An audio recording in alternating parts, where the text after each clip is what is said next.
जिस बात का डर था वही हुआ, शरपसंद अपने मंसूबों में कामयाब होते हुए। मुफ्ती सलमान अजहरी को 5 दिन की कस्टडी पर रखने के बाद अब जेल भेज दिया है। मुफ्ती सलमान के साथ भी वही हो रहा है जो पिछले 75 सालों से हिंदी मुसलमानों के साथ होता आ रहा है। हुकूमत किसी भी जमात की हो, निशाना मुसलमानों को ही बनाया जाता है।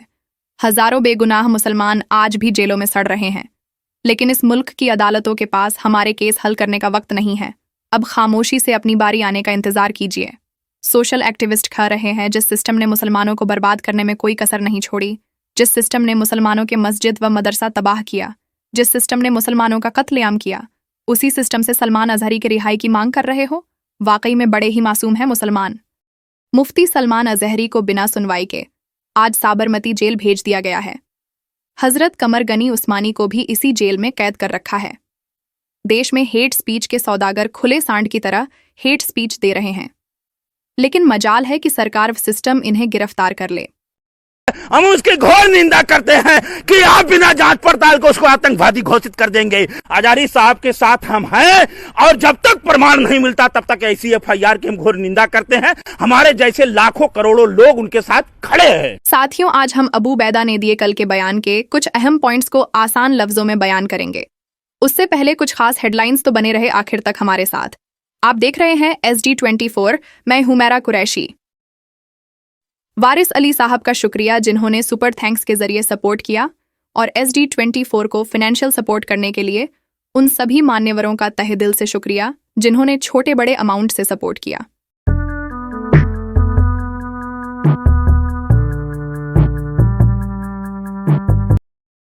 इजराइल की फिलिस्तीन पर 133 दिन से लगातार बमबारी ने 30,000 से ज्यादा लोगों का नरसंहार कर दिया। हाल ही में रफा शहर पर हमले शुरू किए। इस बीच भारत ने इजराइल को भेजे ड्रोन हथियार। सारी दुनिया में हो रही आलोचना। हिजबुल्लाह ने इजराइल के हलक तक बमबारी करके सारी दुनिया को हिला डाला। इजराइल में डर का माहौल, हजारों लोगों ने फिर से छोड़ा इजराइल। 16 फरवरी को हिजबुल्लाह ने ईस्टर्न इजरायली इलाके शीबा फार्म्स में रुवैसत अल आलम साइट को मिसाइल हथियारों से निशाना बनाकर सीधा हमला किया। उसके बाद रॉकेट हथियारों से जेबदीन साइट धज्जियां उड़ा दी। इसके कुछ ही घंटे बाद इजराइल के पश्चिमी इलाके में बुरकान मिसाइल से अल मलिकिया साइट पर हमले किए। हिजबुल्लाह इस पर ही रुका नहीं, रामिया में तैनात IDF सैनिकों के एक झुंड पर हमला किया। इसके कुछ ही मिनटों बाद डोविव IDF बैरक के पास IDF सैनिकों की तैनाती को निशाना बनाया। 16 फरवरी पूरे दिन हिजबुल्लाह के हमलों में दर्जनों IDF सैनिकों के हलाक होने और सैकड़ों अपाहिज होने का अनुमान लगाया जा रहा है। अभी तक आधिकारिक तौर पर मुर्दार और अपाहिजों का ऐलान नहीं किया गया। दूसरी तरफ यमनी हौथियों के कारनामे रुकने का नाम नहीं ले रहे हैं। 2000 किलोमीटर दूर से इजराइल, अमेरिका, ब्रिटेन को छाती का दूध याद दिला रहा है। यमन के हमलों ने ब्रिटेन समेत कई मुल्कों को मंदी में धकेल दिया है, जिससे आधी दुनिया फिक्रमंद नजर आ रही है। यमनी नौसैनिक बलों ने बड़ी तादाद में ब्रिटिश टेल टैंकर पोलक्स जहाज को मिसाइलों से हमला कर लाल सागर में बिना कफन के दफना दिया। बिस्मिल्लाहिर्रहमानिर्रहीम। वनुरीदु अन नमुन्ना अलल्लज़ीना इस्तुद्इफू फिल अर्दि वनजअलहुम अइम्मतन वनजअलहुमुल वारिसीन। साथियों, SD24 के इंटेलेक्चुअल ऑडियंस, अब अबू बैदा के बयान आसान लफ्जों में सुनो। मुसलमानों, ये जालिम व मजलूम की कशमकश, ये मुअरका खैर व शर और जालिमों की दरिंदगी व शैतानियत, मजलूमों की बेबसी व मजबूरी, इनकी सिस्कियां व बका और उनकी मुसलसिल मदद की पुकारें तुम्हारी ही कामयाबी या नाकामी और सवाब और उक्काब के पर्चे है।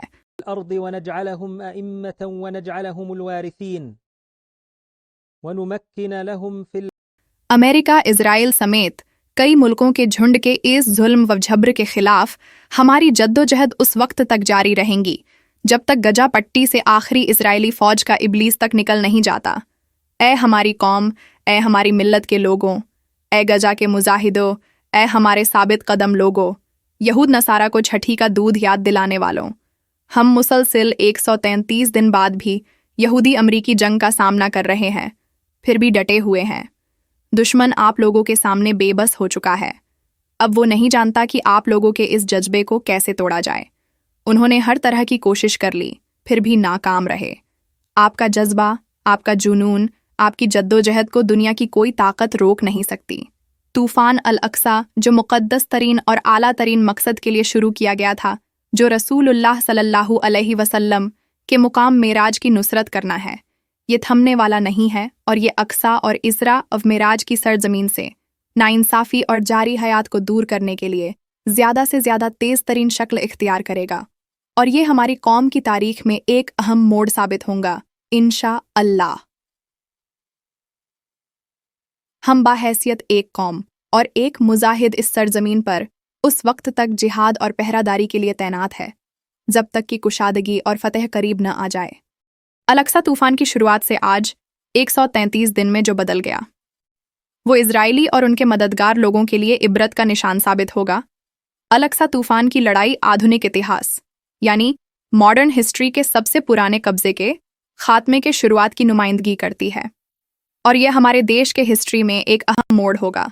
नॉर्दर्न, सेंट्रल और सदर्न गजा में घुसपैठ के सभी इलाकों में हमारे मुजाहिदीन डिवर्सिफाइड स्ट्रैटेजी और सुटेबल हथियारों का इस्तेमाल करके आज़ादी की लड़ाई लड़ रहे हैं। मुख्तलिफ जंगी इलाकों में हमारे हज़ारों मुजाहिदीन लगातार अलर्ट पर हैं। जायोनियों का झूठ फरेब हम पर कोई असर नहीं कर सकता। आज नहीं तो कल जायोनी दुश्मन अपनी उलझनों झूठ फरेब की तस्दीक खुद ही करेगा। हमने फ़िलिस्तीनियों की आज़ादी हासिल करने के लिए महीनों तक कैदियों की हिफाजत और देखभाल करने की कोशिश की है और हम अभी भी ऐसा करने की कोशिश कर रहे हैं। जायोनी कैदी मुश्किल हालात में रह रहे हैं और ज़िंदगी के लिए जद्दोजहद कर रहे हैं और हम उनके जान की हिफाजत करने की कोशिश कर रहे हैं। इजराइल जब भी कोई ऐलान करता है, उसका आधे से ज़्यादा हिस्सा मनगढ़ंत होता है और उसके पीछे एक बहुत बड़ा फरेब छुपा होता है। फरेब इनकी नसों में खून के साथ बहता है। इजराइल और उसके मददगार नेता नरसंहारों और क्राइम्स के जरिए जो सियासी मफाद हासिल करने की कोशिश कर रहा है, ये मफाद उन्हें तबाही, तौहीन, बदनामी, बेइज्जती की तरफ ले जाएगा और आने वाले हज़ारों सालों तक इन्हें नरसंहारी यानी जिनोसाइडल नाम से जाना जाएगा। हमने जारी किए सीन्स हमारे मुजाहिदों की कामयाबी के सबूत है और हम सिक्योरिटी रीजन की वजह से कुछ वीडियो को ब्रॉडकास्ट नहीं करते।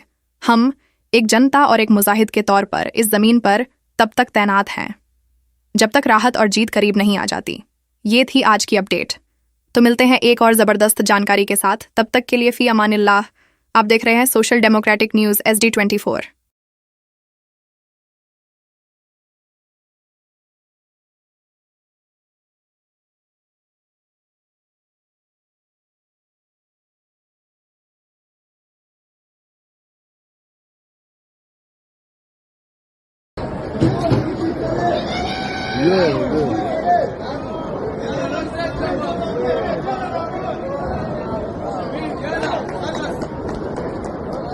Wow.